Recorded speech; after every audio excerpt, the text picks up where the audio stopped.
بسم اللہ الرحمن الرحیم۔ اللہ تبارک و تعالی کے نام سے شروع جو بڑا مہربان اور نہایت رحم کرنے والا ہے۔ ناظرین، آج کی اس ویڈیو میں ہم آپ کو بیان کریں گے کہ اللہ تبارک و تعالی نے سانپ اور مور کو جنت سے کیوں نکالا۔ ان دونوں نے ایسا کیا گناہ کیا تھا کہ اللہ تعالی نے ان کو جنت سے نکال دیا اور ان کو بدصورت بنا کر زمین پر نازل کر دیا؟ اور چھپکلی نے ایسا کون سا گناہ کیا تھا کہ حضور صلی اللہ علیہ وسلم نے اس کو مارنے کا حکم دیا ہے؟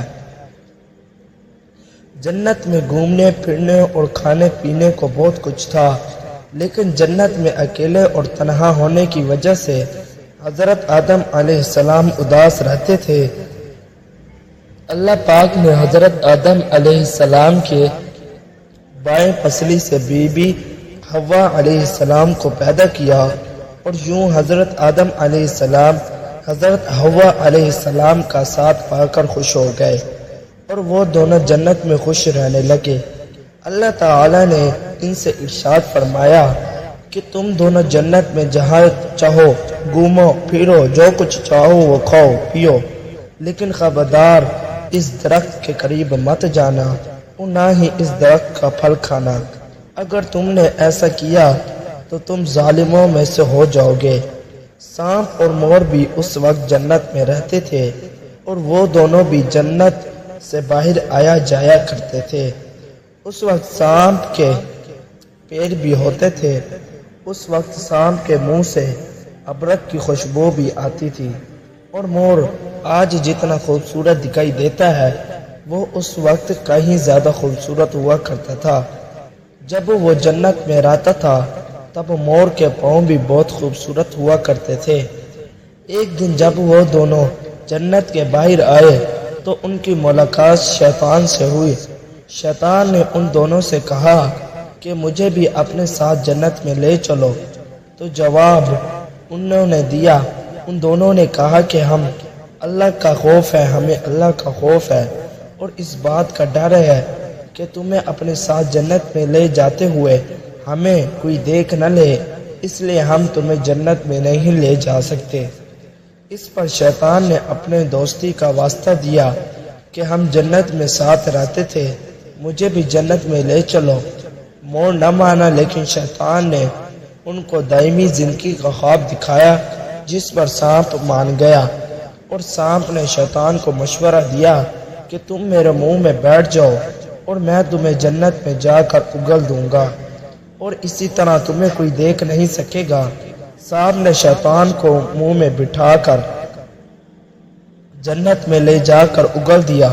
اسی طرح شیطان دوبارہ جنت میں داخل ہونے میں کامیاب ہو گیا۔ شیطان نے جنت میں حضرت آدم علیہ السلام اور بی بی حوا علیہ السلام سے ملاقات کی اور ان سے کہا کہ میں تمہارا خیر خواہ ہوں، تم نے جنت میں ابھی تک اس پھل کو کیوں نہیں کھایا؟ اس پر دونوں نے شیطان سے کہا کہ اللہ تبارک و تعالی نے ہمیں اس درخت سے دور رہنے اور اس کا پھل کھانے سے منع فرمایا ہے، اور اس لیے ہم نے ابھی تک اس کا پھل نہیں کھایا اور نہ ہی کھائیں گے۔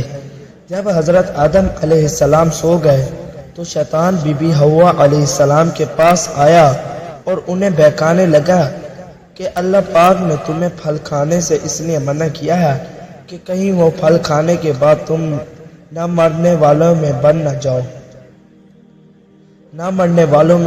بن جاؤ اور ہمیشہ کے لیے جنت میں رہو۔ حضرت بی بی حوا علیہ السلام نے شیطان کے بہکاوے میں آ کر اس درخت کا پھل کھا لیا۔ حضرت آدم علیہ السلام سو کر اٹھ گئے تو بی بی حوا علیہ السلام نے بھی اس درخت کا پھل کھانے پر مجبور کر دیا، اور وہ پھل حضرت آدم علیہ السلام کو بھی کھلا دیا۔ جیسے ہی دونوں نے اس درخت کا پھل کھا لیا تو فوراً ان کا جنتی لباس اتر گیا۔ تبھی اللہ پاک نے ان دونوں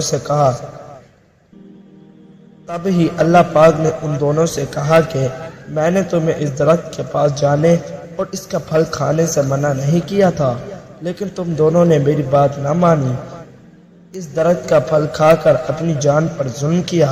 تبھی حضرت آدم علیہ السلام اور بی بی حوا علیہ السلام کو اپنی اس غلطی کا احساس ہوا اور انہوں نے اللہ پاک سے معافی مانگی، تو اللہ پاک نے انہیں معاف کر دیا اور ان دونوں کو جنت سے نکال کر زمین پر نازل فرما دیا اور فرمایا کہ زمین پر ایک خاص وقت تک تمہارا ٹھکانہ ہے اور تم زمین پر ہی رہو گے۔ اللہ پاک نے شیطان کو جنت میں لے کر آنے پر مور کی خوبصورتی چھین لی اور جن پیاروں سے وہ شیطان کو جنت میں لے کر آیا تھا انہیں بدصورت بنا دیا، اور جس سانپ نے مور کو شیطان کی مدد کرنے کا مشورہ دیا تھا اللہ پاک نے اس کے منہ سے ابرک کی خوشبو چھین کر سانپ کے منہ میں زہر بھر دیا اور سانپ کی ٹانگیں چھین کر مور اور سانپ کو جنت کی اس خوبصورت جگہ سے ہمیشہ کے لیے نکال دیا۔ پیارے ناظرین، چھپکلی ایک رینگنے والا جانور ہے جو عموماً ہمارے گھروں میں پایا جاتا ہے۔ چھپکلی کی کچھ اقسام تو بالکل زہریلی نہیں ہوتی، لیکن بعض ایسی زہریلی ہوتی ہیں اگر وہ کسی انسان کو اپنی زبان لگا دے تو انسان مر سکتا ہے۔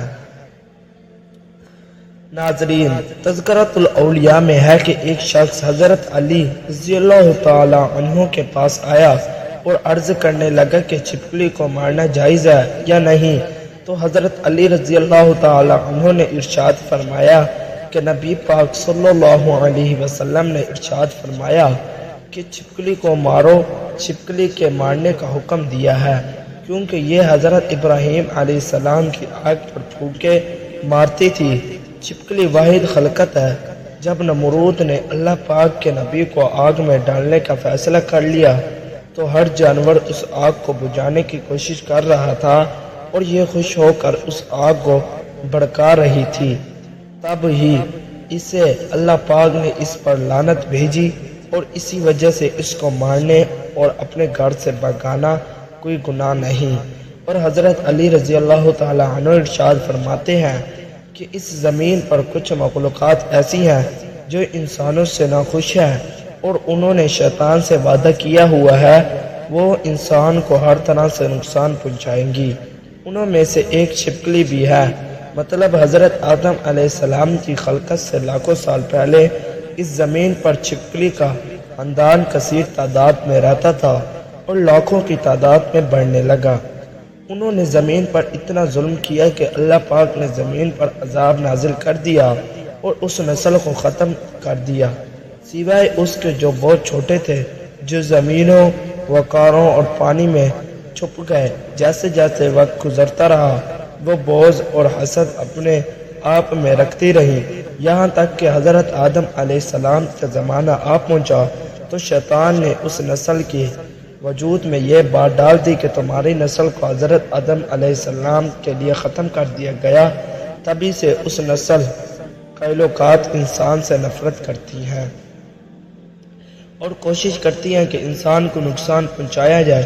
چنانچہ حضور پاک صلی اللہ علیہ وسلم کی بہت سی حدیثوں میں بھی چھپکلی کو مارنے کا حکم ہے، اور ایک موقع پر حضور پاک صلی اللہ علیہ وسلم نے فرمایا کہ کوئی شخص کسی چھپکلی کرکٹ کو پہلے چوٹ میں مار ڈالے اس کے لیے 100 نیکیاں لکھ دی جاتی ہیں، اور دوسری چوٹ کے مارنے پر اس سے کم، اور تیسری چوٹ پر مارنے سے اس سے کم۔